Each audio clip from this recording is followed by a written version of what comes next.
안녕하세요. 직그린 여자입니다. 이번 영상은 사회초년생이 숙지해둬야 할 임대차 계약 전후 주의사항에 대해 공부한 내용을 담아보았습니다. 등기부 등본을 보는 방법, 계약을 피해야 할 집, 깡통 전세, 계약 완료 후 필수로 해야 할 것들에 대한 내용입니다. 끝까지 시청하셔서 유익한 영상 되셨으면 합니다. 혹시 틀린 내용이 있다면 댓글 부탁드립니다.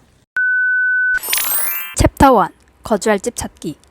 지방에서 서울로 취업이 된 직그녀. 어떤 집에 계약하고 거주하는 게 좋을까? 지방에서 서울로 취업이 된 직그녀. 입사 전 살 집을 찾아봅니다. 어디 보자.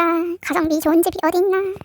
사회초년생인 직그녀는 월세부터 시작하기로 하고 여기저기를 둘러보며 마침내 원하는 조건이 충족되는 집을 발견해 부동산 업자나 집주인과 약속을 잡고 임대차 계약을 위해 집 밖을 나서는데 집 보러 왔어요. 이럴 때 필요한 체크리스트.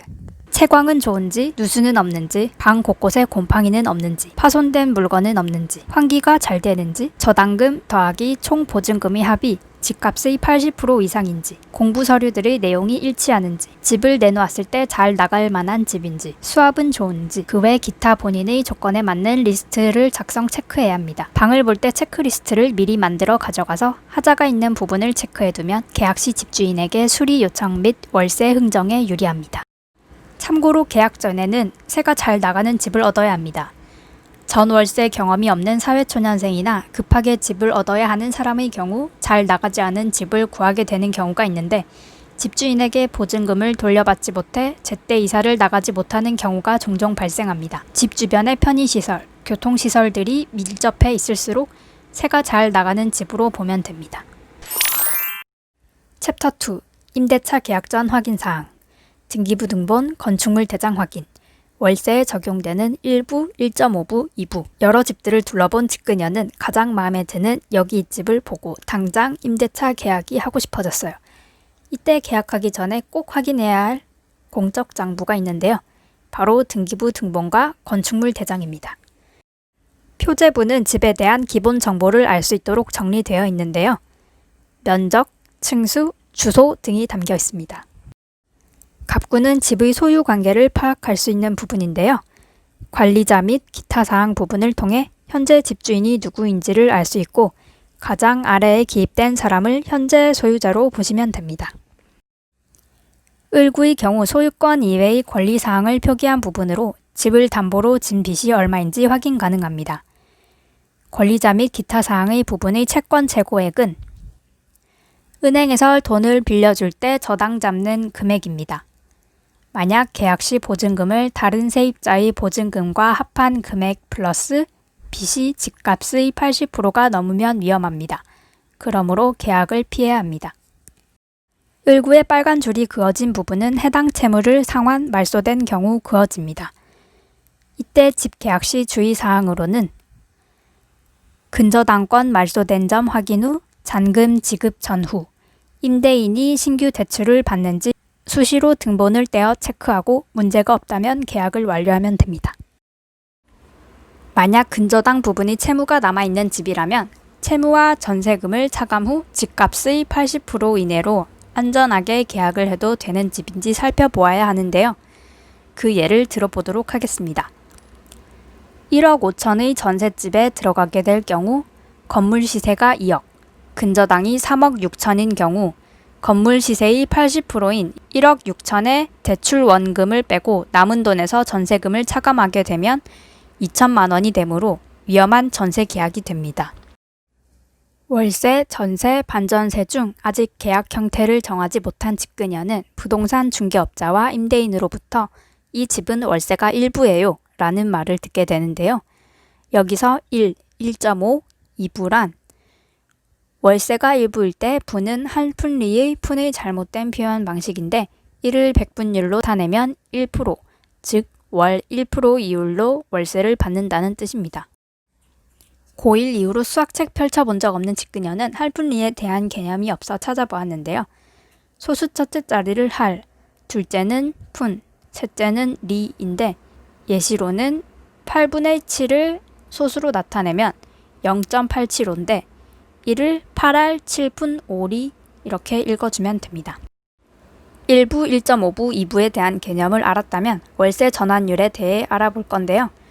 월세 전환율이란 전세금에서 보증금을 뺀 나머지 금액을 월세로 바꿀 때 적용하는 이자율입니다.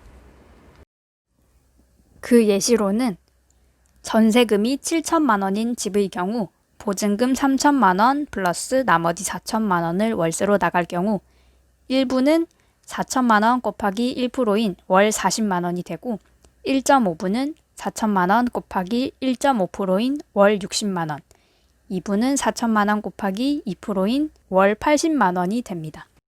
여기서 잠깐! 1부, 1.5부, 2부의 내용은 이론일 뿐 실전에서는 각종 부동산 어플, 카페 시세 비교를 통해 자신의 경제 상황에 맞게 합리적으로 판단하고 딜하면 됩니다. 수요와 공급의 법칙에 따라 가격이 형성되기 때문입니다.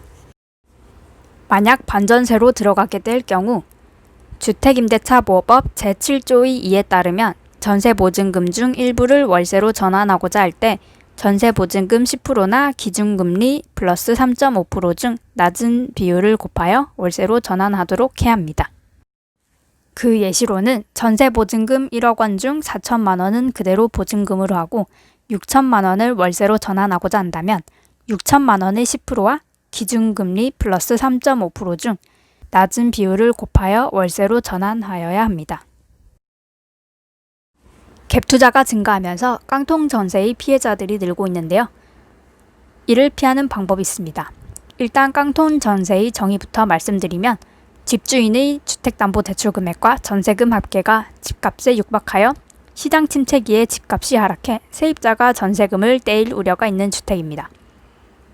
이를 예방하기 위해서는 전세금 반환 보증보험에 가입하여 주택도시보증공사나 서울보증이 세입자에게 전세금을 반환해 주도록 하는 제도가 있습니다. 또 다른 예방사항으로는 전세권 설정이 있습니다. 전세권 설정의 장점은 임차인 입장에서 우선 변제권 효력과 동일하고 전세금 반환 순위 보호를 받습니다. 전세권 설정 등기 후 보증금 반환을 못 받을 시 판결 절차 없이 직접 경매 신청이 가능합니다. 단점으로는 임대인이 동의 없이 설정이 불가능합니다. 반드시 등기를 해야만 효력이 발생하고 확정일자 발급 비용보다 많은 비용이 발생합니다. 만약 전세권 설정을 안 했을 경우 계약 만료 후 보증금 반환을 못 받을 시 확정일자를 갖춘 임차인은 별도로 임차 보증 반환 청구 소송을 제기하여 승소 판결을 받은 후 강제 집행 신청의 번거로움이 있습니다. 만약 월세와 전세 중 고민 중이라면 단기간 세를 얻을 경우 무리하게 전세를 얻기보단 월세로 사는 것도 나쁘지 않습니다. 간혹 월세를 싸게 내놓고 부족한 금액을 관리비 명목으로 충당하는 경우가 있기 때문입니다. 이때 계약 전 관리비 및 부가가치세 또는 차가 있다면 주차장 관리비가 별도로 얼마인지 반드시 확인해야 합니다. 또한 계약 사항의 옵션 사항이 어디까지인지, 가스, 수도, 전기 비용을 별도로 내야 하는지도 체크해야 합니다. 챕터 3. 계약 시 필수 확인 사항. 임대인, 임차인 구비 서류, 신분증 진위 확인. 등기부 등본을 확인한 집그녀는 계약을 해도 리스크가 없을 것이라 판단하여 진행하기로 했는데 이때 임대인, 임차인 확인 사항이 있습니다. 법인 임대인의 경우 대표자와 직거래 시 법인 등기부 등본, 법인 인감증명서, 법인 인감도장, 대표자 신분증 및 계좌번호가 있어야 합니다. 대리인과 거래 시 추가 사항으로는 위의 4가지 사항에다가 추가로 대리인 신분증 및 위임장이 있어야 합니다. 이때 신분증 진위 확인하는 방법이 2가지가 있는데요. 첫 번째로는 민원24 홈페이지나 어플을 열람하는 방법입니다. 인터넷으로 민원24 홈페이지를 통해 주민등록증 진위를 확인하고 두 번째로는 전화통화가 있는데요.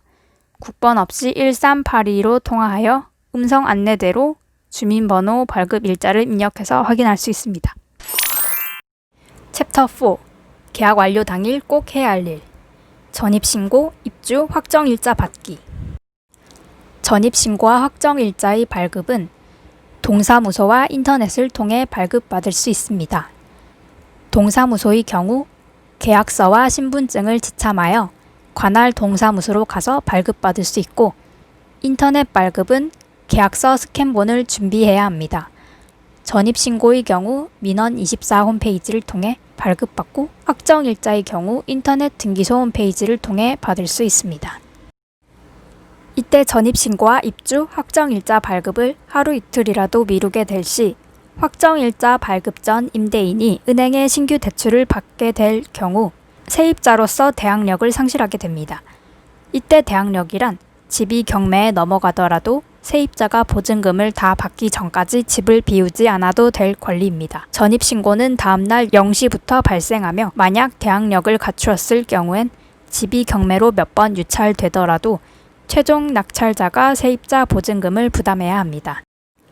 도움이 되셨나요? 혹시 내용상 틀린 부분이 있다면 댓글 부탁드립니다. 집그녀와 집 사는 그날까지. 감사합니다.